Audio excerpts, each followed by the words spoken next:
Do you dream of cultivating grains and industrial crops, fruits and vegetables, berries and greens, or maybe all at once?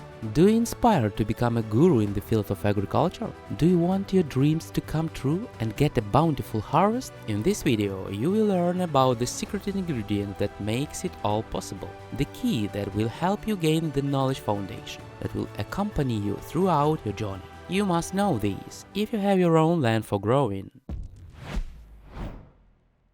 Nutrients are divided into macronutrients, micronutrients, and trace elements. Macronutrients are found in plants in large quantities. They are necessary for the basic life processes of plants. They include nitrogen, promotes leafy green growth. Potassium helps plants resist disease and pests. Phosphorus encourages strong root development and flowering. Meso elements are needed in small amounts, but they are still important for plant health. They include magnesium, helps plants produce chlorophyll, which is essential for photosynthesis. Calcium promotes strong cell walls and helps plants resist stress. Sulfur helps plants produce proteins and enzymes. Micronutrients are needed in trace amounts, but they play important roles in plant development.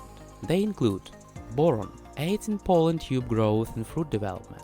Copper helps plants use water efficiency and resist disease. Zinc helps plants produce enzymes and hormones. Manganese, essential for photosynthesis and respiration. By understanding the different nutrient groups and how they affect plant growth, you can choose the right fertilizers and soil amendments to help your plants reach their full potential. Wonder Fertilizers offer a wide range of products to meet the specific needs of your plants. Visit our website to learn more about our products and how they can help you grow a healthy, abundant garden. Share this video with your friends and family who love to garden. Don't forget to subscribe to our channel for more informative videos on plant care and cultivation.